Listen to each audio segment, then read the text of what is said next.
पूजवा के आवे नहीं याद, पूजवा के आवे नहीं याद, पूजवा में नहीं खे तनिको सवार। पता चलल बाबे सुतला के बाद, पूजवा में तनिको नहीं खे सवाद।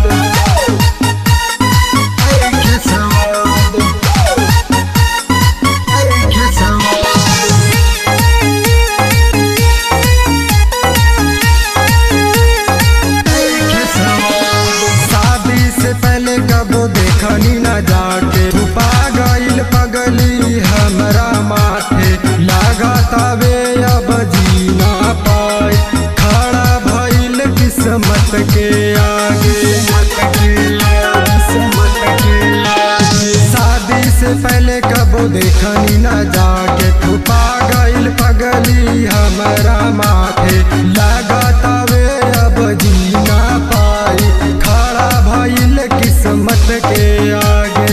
शादी करके भैनी बर्बाद,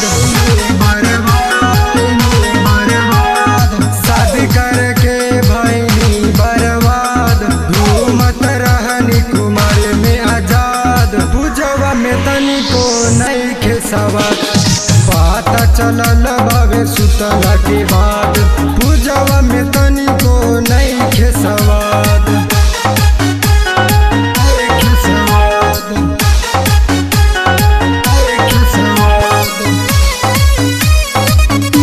रिकॉर्डिंग स्टूडियो दिल्ली। भेले बायगुआ फसाई हो, करी हम कवन उपाई हो, पूजवा के सामने कैसे जिंदगी घुट घुट के हम बिताई हो, बिताई हो, बिताई हो। भेले बायगुआ फसाई हो, करी हम कवन उपाई हो, पूजवा के सामने कैसे जिंदगी घुट घुट के हम बिताई हो। जिंदगी के हमर कई दिल बर्बाद, जिंदगी के हमर कई दिल बर्बाद, जिंदगी के हमर कई दिल बर्बाद, पूजवा में तनिको नहीं खे सवाद।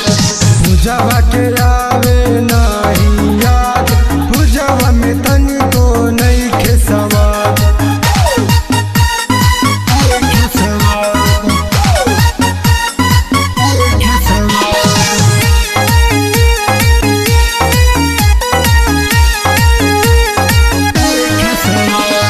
संजो बलम राजा बाबू से कहले, पगली के संग हमर शादी करब, सोचले न रही ऐसन कबो, भगवान हमर नसीब बनवले, नसीब बनवले। संजो बलम राजा बाबू से कहले, पगली के संग हमर शादी करबले, सोचले न रही ऐसन कबो, भगवान हमर नसीब बनवले। आइल भी अजहिया से कटातिया दात, आइल भी अजहिया से कटातिया दात, आइल भी अजहिया से कटातिया दात, पूजवा में तनिको नहीं खे सवाद।